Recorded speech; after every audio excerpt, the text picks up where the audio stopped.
un poquito hacia lo que vamos a hablar en mi presentación. Como saben, yo tengo formación biológica, entonces vamos a tratar un poquito, justamente vamos a hablar de estas pruebas, de estas evidencias científicas que sí existen para saber qué productos menstruales son más convenientes o cuáles no lo son tanto. Entonces vamos a hablar un poquito del manejo de la menstruación a través de la ciencia. Me pasa la que sigue, por favor. Solamente como un pequeño preámbulo, que estoy segura de que Nayeli va a ahondar mucho más en este asunto, que es lo biológico. La menstruación, ya vimos la diferencia entre la menstruación y el ciclo menstrual. Ya sabemos qué es eso. Y sabemos que la menstruación es cuando estamos sangrando y que necesitamos productos para gestionar la menstruación, o necesitamos formas de gestionar esta menstruación. Desde el punto de vista de la literatura médica científica, hay ciertas definiciones de normalidad, y lo pongo con un signo de interrogación, porque muchas veces esa normalidad es, acuérdense, en ciencia en realidad la normalidad es solamente un promedio. Ni todas somos iguales, ni todo es lo que dice el libro. Pero pues si nos remontamos a lo que nos dice el libro, a lo que nos enseñaron en la secundaria, el promedio de duración del ciclo completo es de unos 28 días. Sabemos que varía, que cada una puede tener su ciclo. En teoría, entre 25 y 30 se cataloga como algo normal.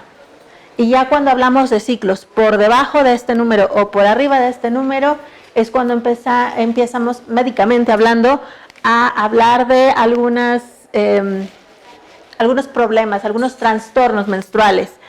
Polimenorrea cuando dura menos, oligomenorrea cuando dura más, el ciclo completo, cuando hablamos de la cantidad que es muy poca, o cuando hablamos de la cantidad del tiempo de duración que es muy largo, o cuando hablamos del volumen típico.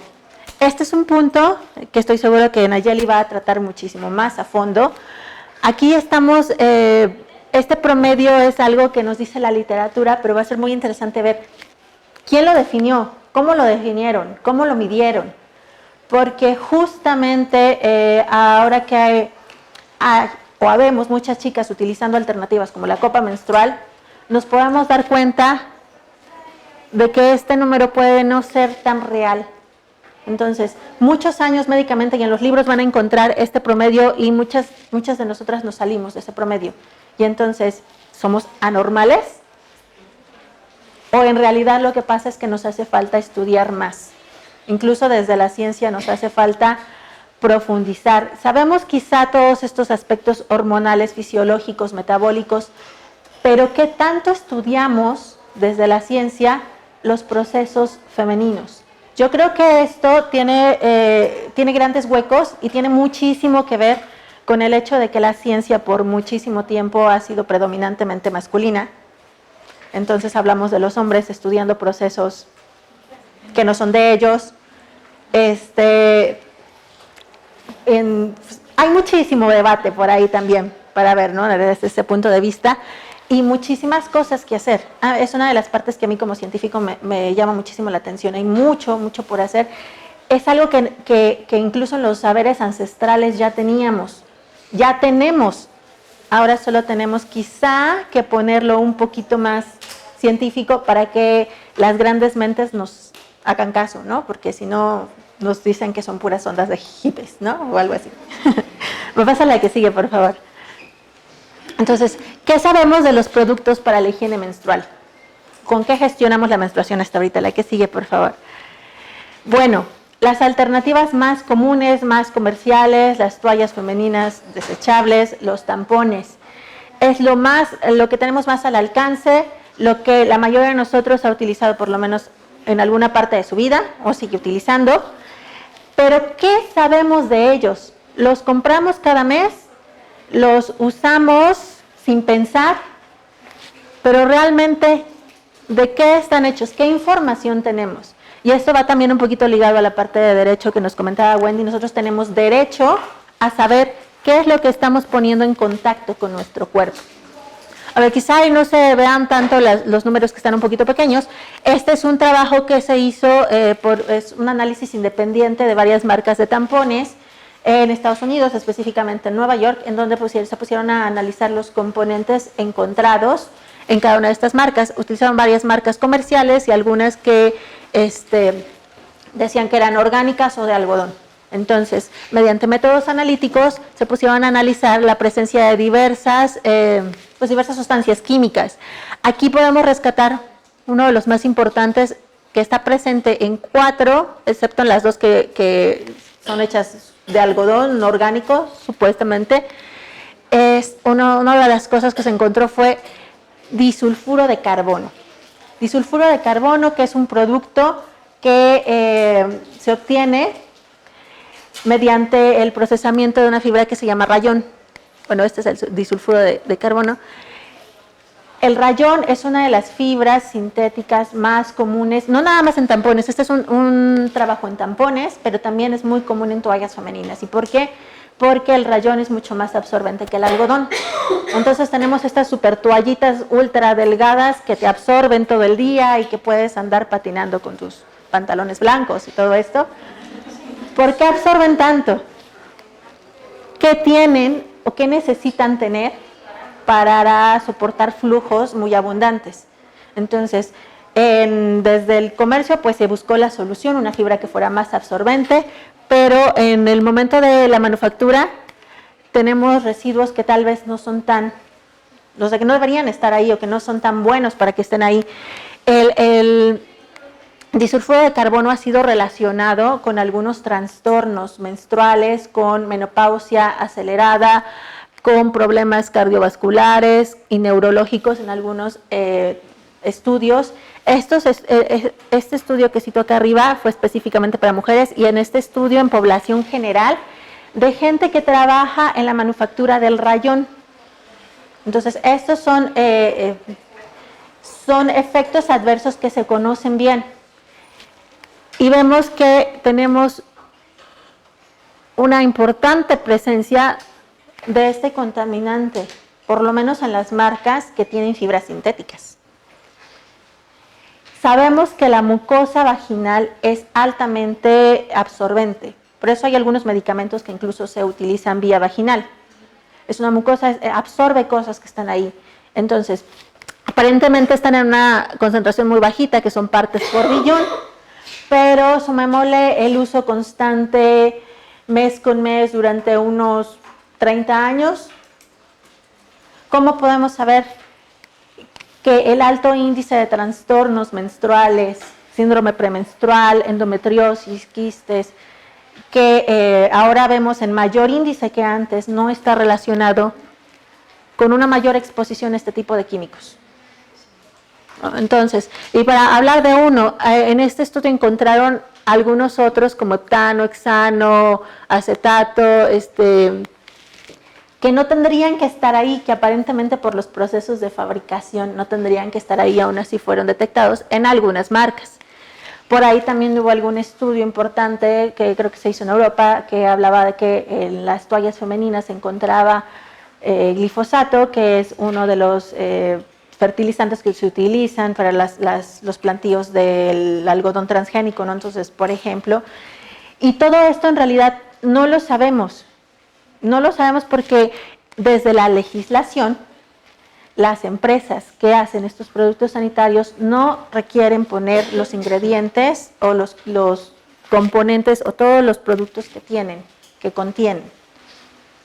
Entonces, necesitamos tener acceso a productos que sean más seguros y que nos digan exactamente qué es de lo que están hechos. No pasa lo que sigue. Ahora, no solamente hablando de la composición, también hablando de el tipo de sustrato o el tipo de cosas que pueden crecer en este tipo de productos. Aquí estamos hablando, en esta diapositiva les muestro los resultados de un estudio que se hizo con tampones. Hay varios estudios que se han hecho con tampones para medir qué tipo de interacciones hay entre los tampones y la microbiota que tenemos de forma natural en nuestro cuerpo y si hay algún cambio en la composición de esta microbiota entre la vagina y entre el tampón. Entonces, se ha visto que los tampones pueden ser un medio de cultivo que favorezca el crecimiento de ciertas bacterias. Entre estas, una de las que más nos interesa es Staphylococcus aureus, porque esta bacteria, una subcepa de esta bacteria que produce una toxina, que es acá por la toxina TETS1, puede provocar el síndrome de choque tóxico. No sé si alguna había escuchado acerca de esta enfermedad. El síndrome de choque tóxico es un padecimiento sistémico, o sea que afecta a todos los órganos y que ocurre cuando esta toxina, producida por una subcepa de Staphylococcus aureus, pasa al torrente sanguíneo, la toxina se distribuye por todo el cuerpo y provoca una reacción inmune exacerbada y hace que haya falla de muchos órganos. Entonces puede haber paro respiratorio, cardiovascular, problemas circulatorios, gangrena. Es una enfermedad que si no se controla es mortal. Entonces, y se provoca por el exceso de esta toxina dentro de nuestro cuerpo. Ahora, esta bacteria Staphylococcus aureus es relativamente común en nuestra microbiota normal. Cerca del 30% de la población la tiene, de forma normal. El problema no es que esté ahí, el problema es que aparte de que esté ahí, que tengamos la subcepa que produce esta toxina, y tampoco es el problema que esté ahí esa subcepa, el problema es que esa toxina pase a la sangre. Cuando pasa a la sangre y se distribuye de forma sistémica es cuando tenemos el mayor riesgo de padecer este síndrome de choque tóxico. ¿Qué es lo que puede promover que pase a la sangre? Una herida. No solamente vía vaginal puede dar el síndrome del choque tóxico, en prácticamente cualquier mucosa que pueda tener una herida y en donde crezca esta bacteria está en riesgo de que pase la toxina y que podamos tener este síndrome. Pero a nivel vaginal, pues las microlaceraciones, los microcortes que podamos tener en la vagina, sí tenemos la bacteria y si tenemos la mala suerte de tener esta cepa también, entonces pues van a promover que pase la toxina a la sangre y que podamos tener este síndrome. La mayor parte de los tampones tienen en sus indicaciones que no se utilizan más de 3 o 4 horas, porque son tan absorbentes, y no es nada más porque tienen algodón, sino porque tienen rayón, que ya hablamos que es una fibra súper absorbente, que no nada más van a estar absorbiendo la mucosa, bueno, la sangre menstrual, también la mucosa vaginal, y también la llegan a resecar. Y las mismas fibras, al resecar las paredes vaginales, pueden causar pequeñas microlaceraciones. Si tenemos esa bacteria por ahí, si tenemos esa toxina por ahí, y si utilizamos los tampones muchísimo más tiempo del que es recomendado, incrementamos el riesgo de este tipo de afecciones. Y de por sí, como podemos ver en este estudio, los tampones incrementan un poquito, de 4 a 6%, la posibilidad de que esta bacteria crezca en las fibras del tampón. Entonces estamos teniendo un riesgo agregado. No nada más con los tampones podemos tener este problema, también podríamos tener problemas con cualquier cosa que introduzcamos a nuestro cuerpo y que tenga algún filo que nos pueda causar una lesión interna. Por eso también mucho la importancia de las copas certificadas y de buena calidad, que vamos a tratar después. Entonces, ya tenemos por ahí, ya tenemos antecedente de que necesitamos saber de qué están hechos los materiales, los productos sanitarios que ponemos en contacto con nuestra piel. Y también tenemos que saber su uso adecuado. Tenemos que tener advertencias que nos digan que esto ya está afortunadamente etiquetado. No lo puedes utilizar tanto tiempo porque corres el riesgo de padecer síndrome de choque tóxico si lo utilizas para dormir, por ejemplo, ¿no? ¿Puedes pasarla que sí? Bueno, aquí hablamos nada más de los tampones. Como les dije, las toallas sanitarias, pues también necesitamos saber qué tienen. ¿Qué alternativas tenemos aparte de estas? Voy a pasarle que sí. Ya hablamos acerca de la copa menstrual. Por ahí estaban diciendo que es una alternativa relativamente joven. En realidad es muchísimo más vieja de lo que muchas de nosotras creemos. Los primeros prototipos de copa menstrual se empezaron a hacer por ahí de fines de 1800, las primeras copas patentadas por ahí de los años 20, 30. Y otra de las cosas que mencionó Wendy en su presentación, bueno, ¿por qué la COFEPRIS está prohibiendo un producto? Porque dice que no hay pruebas científicas que avalen su seguridad. Pues la verdad es que sí las hay. Hay muchísimas pruebas científicas, hay literatura científica desde los años 50, desde los años 60, por ejemplo, tenemos el primer estudio clínico que se realizó con copas menstruales, comparando su uso contra los métodos tradicionales que había en la época. Y bueno, en este caso reportan que no había un incremento en el riesgo de infecciones ni urinarias ni vaginales por diversos tipos de microorganismos. Y todos estos estudios que están aquí citados también son trabajos que fueron todos del siglo pasado, entre los años 50 a 60. Entonces, literatura hay muy reciente, pero también hay literatura muy antigua. Entonces, uno de esos, pues de esas cosas que dice la COFEPRIS, de que no hay evidencia científica, pues podemos irlo descartando. En realidad sí la hay. Y sí hay evidencia de que las copas pueden ser seguras. La que sigue, por favor. En esta diapositiva les estoy listando algunos de los trabajos más recientes que hay como casos clínicos de diversas marcas de copas. No importa tanto centrarnos en las marcas, está incluso aquí la que tiene la certificación de COFEPRIS, que se han realizado a lo largo del tiempo. Estos ya son más recientes. Son estudios clínicos en donde se ha probado la efectividad de las copas menstruales, la seguridad. Se comparan en diversos grupos el uso de la copa contra los métodos tradicionales, contra las toallas femeninas o contra los tampones. Y la mayoría de estos estudios, o más bien todos estos estudios, concluyen que no hay un efecto negativo en el uso de la copa. En muchos de ellos incluso dicen que es mucho más conveniente, mucho más cómoda, mucho más fácil de utilizar que los métodos tradicionales que utilizaban, pero la mayoría de estos hablan de que son seguras y de que tienen beneficios extras para las personas que los usan. ¿Me pasas la que sigue, por favor? Ahora, este es uno de los temas que, pues, particularmente a mí también me interesan. Entonces, trabajando un poquito acerca de qué diferencias hay o qué cambios puede haber acerca de el uso de copas o toallas de tela, que también es otra de las alternativas, en contra de las desechables. Hemos hecho un pequeño estudio observacional, ya tiene algunos años, se hizo en 2015 con una muestra de 224 personas. Fue un estudio mediante un cuestionario que se hizo en línea.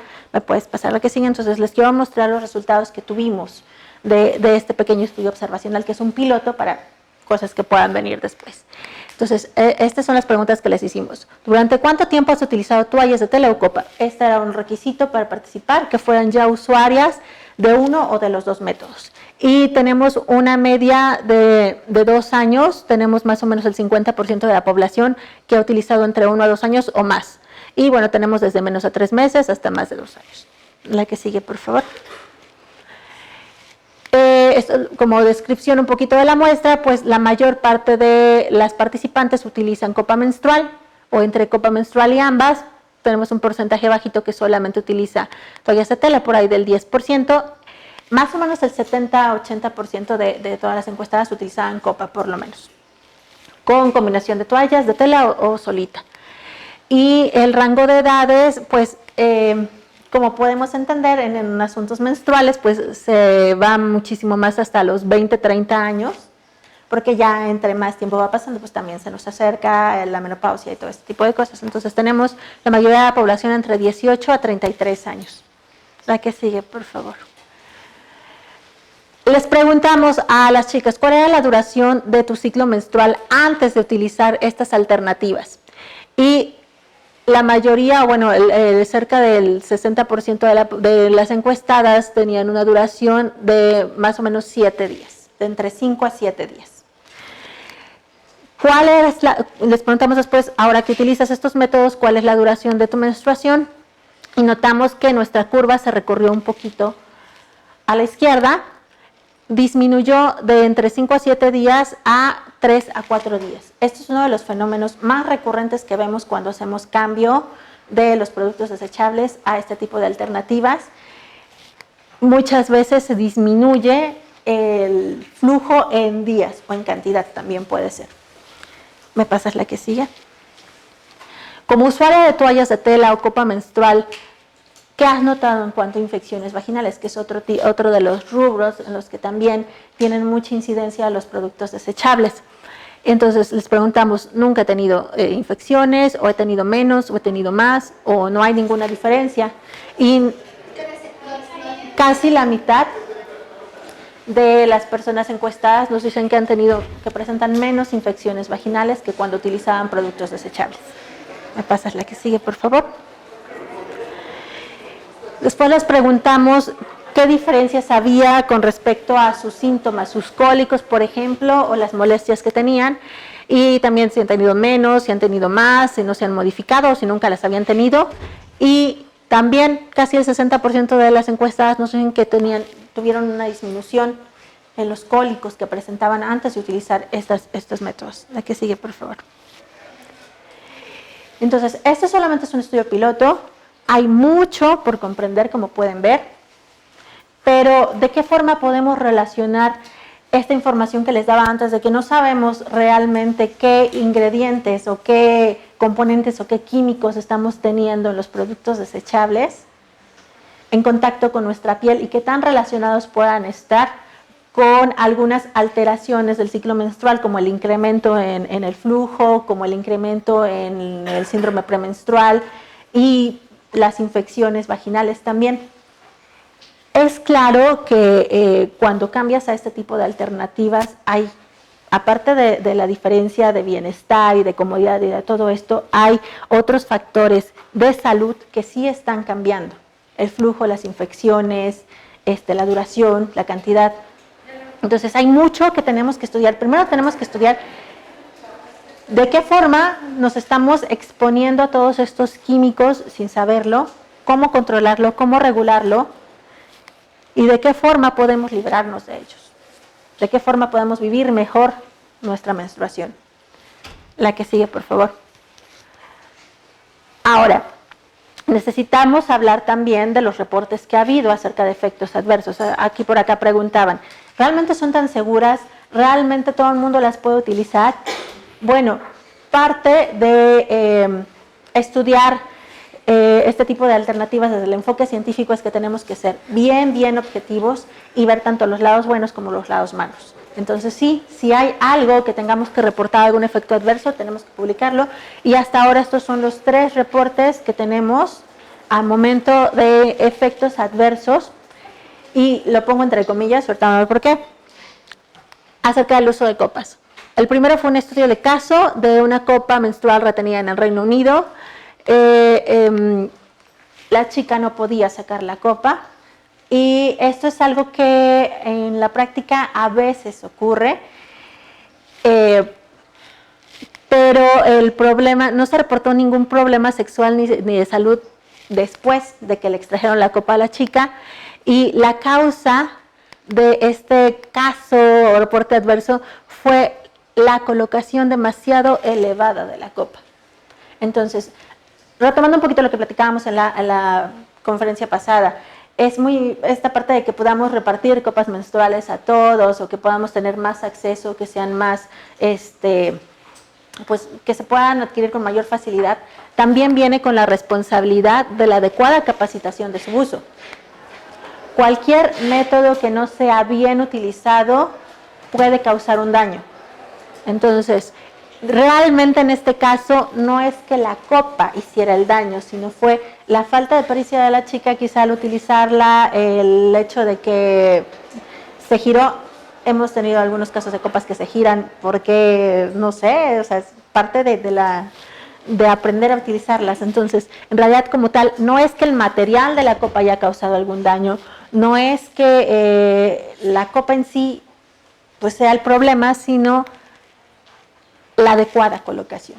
Entonces, ese es un punto importante que también se tiene que tomar en cuenta en métodos como estos. No, requieren a veces una asesoría y una capacitación previa. No son tan sencillos de utilizar quizá como una toalla que nada más te pones y ya. El segundo caso, el caso adverso fue un asociado con síndrome de choque tóxico, que este fue bastante sonado, relacionado al uso de una copa menstrual. En este caso, la chica utilizaba la copa menstrual por primera vez. También, aquí estamos hablando nuevamente de no sabemos si tuvo la asesoría adecuada o no. Y presentó todos los síntomas del síndrome del choque tóxico 10 días después del uso de la copa. Pero en sus cultivos no tuvo esta toxina que es la que realmente produce el síndrome. Y bueno, después no se indagó más por qué. Y tuvo remisión de la condición, es decir, sanó completamente la chica después de tener el tratamiento habitual que se da a este tipo de infección. Ahora, leyendo detenidamente este artículo, parte de lo que ocurrió fue que al momento de colocarse la copa, la chica refiere que se lastimó. Se lastimó, quizás se rasgó, quizás ya tenía la bacteria dentro de sí, porque como ya vimos no es tan difícil que esté presente en nuestro cuerpo, y al lastimarse, al colocarla, pues pudo haberse desencadenado lo demás. Entonces, sí, nuevamente vemos que se trata de un mal uso de la copa, necesitamos forzosamente tener una buena capacitación aquí. Y el tercer reporte adverso se trata de una copa nuevamente mal colocada, que aquí podemos ver incluso la fotografía original del artículo, en donde la copa se fue de lado. Se fue de lado, entonces al irse de lado estaba presionando la vejiga y entonces tenía un dolor renal la chica que tenía esta copa. Entonces, nuevamente estamos hablando de mala colocación. Entonces sí, son casos que tenemos que tomar en cuenta. ¿Por qué? Porque nos hablan de que el momento de elegir una alternativa como esta tenemos que tener un entrenamiento adecuado, pero también necesitamos asegurarnos de que el material sea el adecuado. O sea, aquí el material no era el problema fue la colocación. Y bueno, tenemos por último artículo que es más o menos de hace un año, en donde se pusieron a investigar qué tanto era favorecido el crecimiento de Staphylococcus aureus en tampones o en copas. Entonces, este reporte, de hecho, es el primero. Yo creo que necesitamos trabajar más al respecto porque hay muchas interrogantes que a mí me surgen a partir de este. Según este estudio, hay un mayor crecimiento de la bacteria Staphylococcus aureus en la copa menstrual que en los tampones desechos así en agua. Entonces, necesitamos replicar este experimento, necesitamos pues cuestionar la forma de cultivo, necesitamos quedar bien claros en la forma en la que se manejaron las copas aquí y si tienen que ver con un manejo fisiológico, es decir, si bajo sus condiciones crecía, pero si eso es lo que realmente está ocurriendo entre nosotros, para poder saber si esto es verdad. Y en todo caso de que sea verdad, si fuera verdad, entonces lo que tenemos que hacer es mayor énfasis en la higiene que tenemos al utilizar este tipo de productos. Lavarlo súper bien para evitar que haya pues acumulación de este tipo de microorganismos, ¿no? Entonces la que sigue. Ya nada más súper rapidísimo. Preguntaban que si son seguras, que si hay pruebas de que son seguras, si hay literatura científica, como ya les mostré, hay estudios clínicos que se han realizado con marcas que se toman el tiempo de hacer investigación. Pero también hay otras aplicaciones en las cuales se han utilizado las copas menstruales, solo por mencionar algunas, como recolección de tejido para recolección de tejido endometrial, en endometriosis, para colección de flujo menstrual, contra el HIV-1, la que sigue, por favor. También como colección de fluido cérvico-vaginal, en vaginitis bacterianas o para tratamiento de fístulas. Las fístulas son cuando tenemos un pequeño agujerito, un absceso entre una cavidad y otra, entonces hay algún tipo de fístulas vaginales, vesicovaginales, que pueden conectar la vejiga con la vagina y entonces puedes tener descargas de pipí desde la vagina porque están conectadas. Entonces, una de las formas en las que se trata es pues quirúrgicamente, pero cuando no se puede o cuando quirúrgicamente no se pudo solucionar por completo, se han utilizado copas menstruales también para la colección de esos flujos de orina y ha mejorado muchísimo la calidad de vida de las personas que padecen este padecimiento. Además, algo en lo que quiero recalcar es que las copas utilizadas en todos estos estudios siempre han sido de materiales biocompatibles con la regulación correspondiente del país de origen, o sea, copas que realmente tienen una calidad probada. La que sigue, por favor. Porque no todo lo que brilla es oro. La copa está muy bien, la que sigue, pero es bien importante centrarnos en que la calidad del material de la copa utilizada sea la adecuada. Porque silicones hay muchos. Todo esto que tenemos aquí es silicón. Y yo no me voy a poner la funda de mi celular en mi vagina, ¿verdad? Entonces, o la pistolita de aquí con glitter, no. Entonces, pasas la que sigue, por favor. Es muy importante centrarnos en la seguridad de los materiales que sean biocompatibles, que eso también nos ayuda en cuanto a su durabilidad. Y solamente por citarles un caso de silicón que no era el silicón adecuado. Hubo un caso en Francia por ahí del 2010-2012 que esta empresa PIP, que produce implantes mamarios, tuvo que retirar todos sus implantes del mercado porque se encontró que estaban utilizando silicona de grado industrial en lugar de grado médico. Entonces imagínense la cantidad de efectos adversos que tuvieron las mujeres que recibieron esos implantes. Y me pasa la que sigue. Nos encontramos, bueno, creo que ahí me faltó una, nos encontramos con un montón de chicas que nos dicen, no, no pasa nada, esta copa que me costó $1 en Alibaba es lo mismo que esa que te quieren vender de 500 pesos, ¿no? O sea, realmente sí es cierta esta parte del costo, que a lo mejor no es todavía tan accesible para todos, pero la investigación que hay detrás, la seguridad del material, yo creo que son cosas por las que vale la pena pagar y por las que vale la pena estar bien interesadas y bien enteradas. Pues muchas gracias.